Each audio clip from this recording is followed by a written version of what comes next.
Hey, this is Matt once again. Welcome back to the videos of the paid request, this time from Broad Stipe. Thank you so much for that. And for those interested in requesting any type of videos, feel free to send it either directly to my PayPal or join my Patreon. Both links are down below in the info box. And this is, like I said, for The Quiet, a 2005 film, which stars Elisha Cuthbert, beautiful lady. She was on the TV show 24. She was in the movie House of Wax, which I quite enjoyed, among other films. You have Camille Belle, or Camilla Belle, I should say. I thought she seemed familiar. I think she was the little girl that got attacked by those little compy creatures in the Lost World Jurassic Park 2. You have Shawn Ashmore, who was Iceman in the early X-Men films. You have Edie Falco, Tony Soprano's wife on The Sopranos. So you definitely have some recognizable people in this. And the movie itself, I don't really know how to feel about it. I didn't dislike it, but it does have some kind of weird things to it. Because it's about Camilla Belle as Dot. That's her name, Dot. Who is a deaf mute. Whose father's just died. And she's moved in with her godparents. This guy, and then the wife is Edie Falco, and their daughter is Elisha Cuthbert.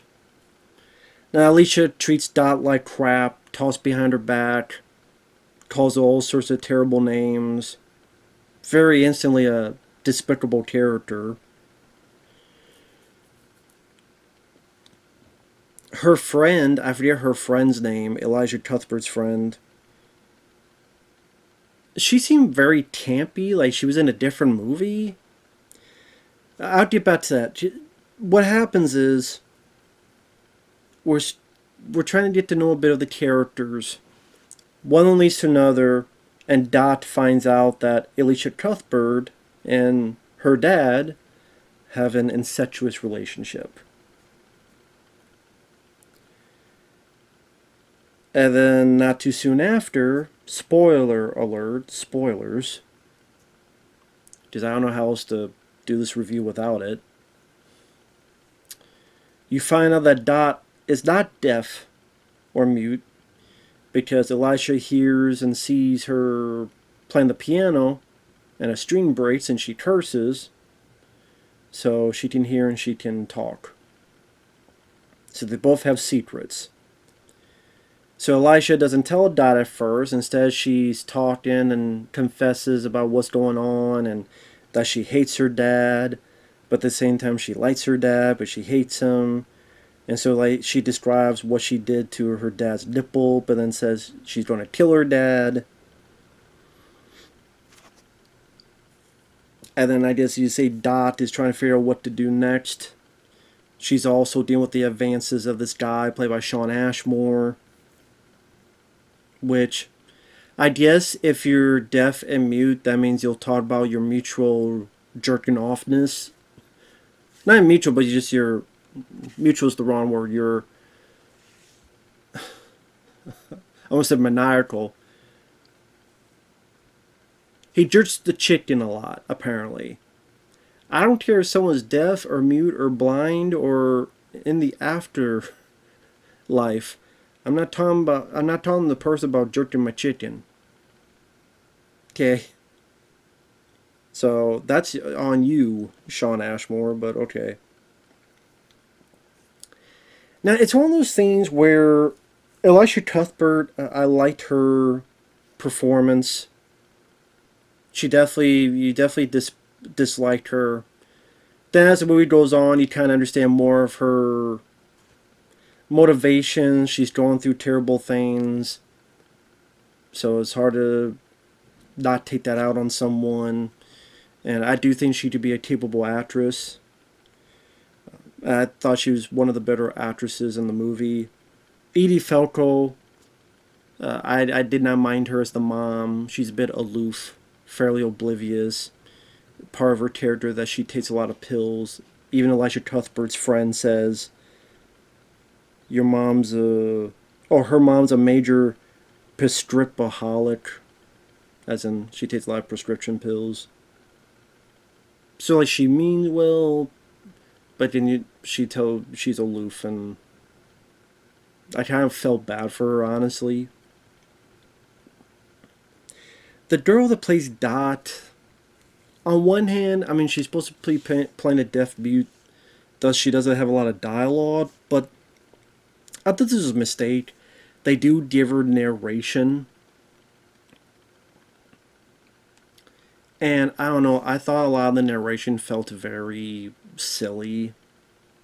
And I don't, either they explain stuff we didn't need to have explained, or stuff that we could have figured out on our own. I just don't think the narration was any much of a positive benefit for the movie.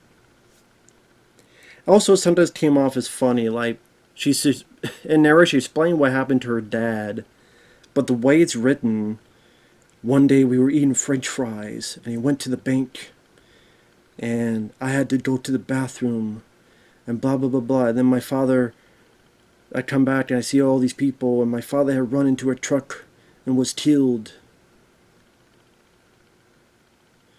What can I say? Should never mess with another man's French fries. As Chief David would say. I get the idea, but it's like, okay, the French fries, and you gotta go about it. Just the way it was written, or maybe the way it was delivered, or both, just came off as a little bit funnier than it was supposed to. And let's remember, like, the movie at times is supposed to be very serious. Although at times felt like a Lifetime Channel movie. But then you have some of these camp elements, like Edie Falco goes up to who she thinks is a deaf mute. But she's being nice about this, saying, oh, I knew your mom, of course. But then she's like, yeah, your mom was a slut. And she's saying this, knowing that this Dot can read lips, as far as Edie Falco is concerned. I'm like, is that a compliment? To say that her mom is a slut? Like, the way she's made it sound like it's a compliment. I'm like, what?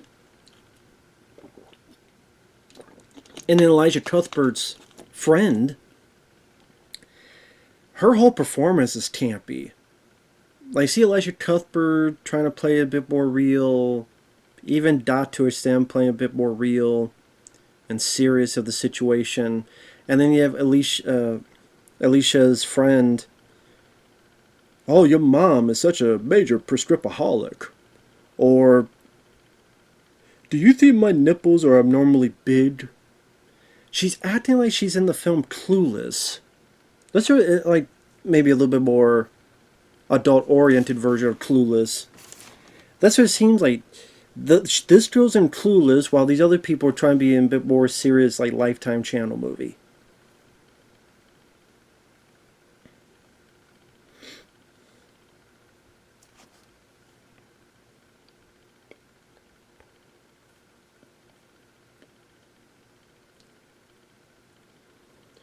So then you see that Dot is trying to help out Elisha. There's a bit where Elisha and the dad are in bed, and Dot breaks a vase so that it can be broken up, and she goes out. And when Dot's cleaning up, Elisha comes by and helps her, as if a way of saying thank you for stopping it, at least for a day. There's a bit where Dot goes in and sleeps with Elisha in the same bed.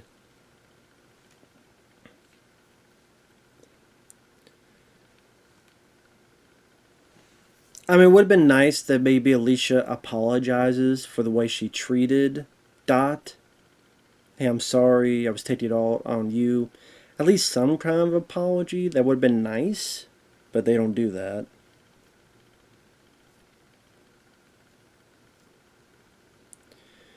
There's a point where Elisha tells her dad that she's pregnant and I need this money to get an abortion, but then we find out, well, she's not really pregnant.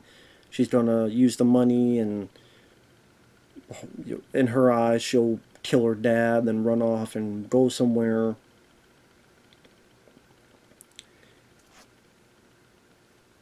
But then the dad finds out that she's lying and tries to be forceful with her. I'm kind of thinking, well, Elisha doesn't seem like she ever is going to do this to her dad, so I guess she was thinking she'll keep the money and just use it whenever she wanted to, and then the days goes on like normal. One thing leads to another. Dot comes up and strangles the dad with piano wire. Now, granted, it's done in slow mo, which I thought was very awkward sounding slow mo, where she's yelling, "Yeah, you need to stop this." Because it's slow mo, so the voice is altered like this. So she's talking in slow mo. Yeah. Which I would say have her say it, and then it didn't need to be in slow motion at all. And hearing her voice in slow mo, I thought it just made it seem not as intense as it could be, or should have been. So Elisha Cuthbert gets mad. "You lying, no one would have known. You killed my dad." But granted, she's upset for like 30 seconds. And then the door is knocking, and they clean up, and they go to the prom, which they do. Which is funny, the mom comes in, and she's out of it. They leave for the prom. I guess that, with all that happened, Dot decides to tell Sean Ashmore, "I could talk, I could hear." Now, granted, for me, I'd be like, all right, nice looking lady, you could talk, cool. He gets mad because it's like, "You lied to me, and I told you about my..." I mean, that's your fault. I don't know why you would tell that anybody anything. Like, why would you tell it anyway? Also, what's the big deal? I mean, you guys had D6. Although it didn't seem like she enjoyed it. So that's what you should be more upset about. That apparently you were a bad lay. Should be more upset about that.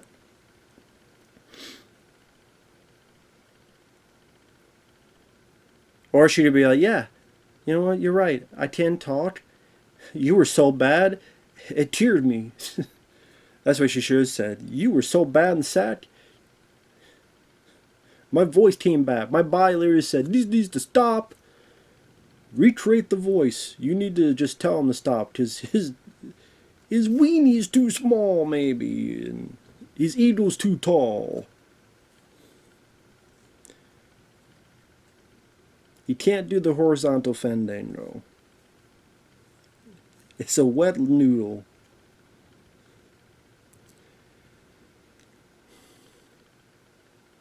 One thing leads to another.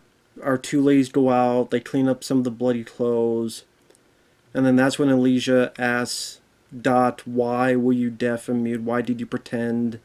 And this is where the actress playing Dot, she's not as good of an actress as Elisha Cuthbert. She's trying, though. Her crying and explaining it was a way to get close to her dad, who was deaf. So in a way, it was like get close to him, to try to sync up on how he went through in life, or whatever the case may be. People deal with tragedy in different ways. But yeah, I don't think her performance was the best. Wasn't the worst, but wasn't the best that I've seen. So they go back, and this is why I felt sorry for Edie Falco, and I thought, other than Elisha, I thought Edie Falco was the best part of this movie. Because she took the blame for everything. She took the blame for everything, and she looks at her daughter and says, I'm sorry I didn't do anything about it, and I hope you forgive me, and it's my fault, and I did this to your dad." Saying it for the cops around, to, again, she's taking the blame. And Alicia's doing a nice job, the tears in her eyes. I wish they went one step further and she hugged her mom. I think they should have done that to clinch it, where she hugs her mom and the cops go, okay, you gotta break it up, gotta go. I wish they had done that. But granted, I don't know how they're going to live and support each other because the dad is dead, the mom is going to jail, so how they don't afford to live there, their bills. They might have said, there might have been some dialogue that was said and I missed it. There might have been. Oh, and one of the things is Elisha asks Dad, well, why did you do it? Why did you kill my dad? And she goes, because you wouldn't. So I guess in a way they're closer as sisters because of what happened and the circumstances. But I don't know, I just didn't feel as much suspense for when the dad may or may not kick the bucket. Can't say it's, I don't know if these events would have happened exactly like it is.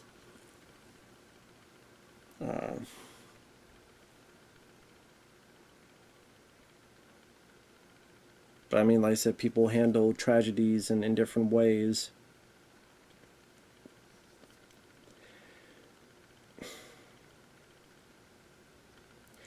Again, I think Elisha Cuthbert and Edie Falco did the best that they could. It was a somewhat interesting watch to see what would happen. It's definitely not a typical plot. A deaf mute, and then your not sister but former friend in a relationship with her dad, and then maybe a bit more turmoil of Elisha where she loves her dad but she hates her dad, and maybe a little bit more either verbal turmoil with her, like wanting to do this but can't. See a bit more of that hesitance, frustration within herself. I don't know how else to put it. Just something, like I said, some of the tonal shifts. Where like I said, Elisha's friend and some other a little bit more campy, but then other moments are trying to be much more serious. I didn't hate the film, but it's definitely some kind of interesting parts. But like I said, I think Miss Belle as Dot, maybe if they had someone with a bit more stronger presence for performance, that's you gotta use a lot of your body language. But I guess on purpose, she really does kind of just blend into the wall, it seems, in terms of personality. I'm sure that's the point, but at the same time, even that I just see that Elisha Cuthbert's the better actress. But I didn't hate the film either. It is what it was it is, you know, that type of thing. So take that for what you will.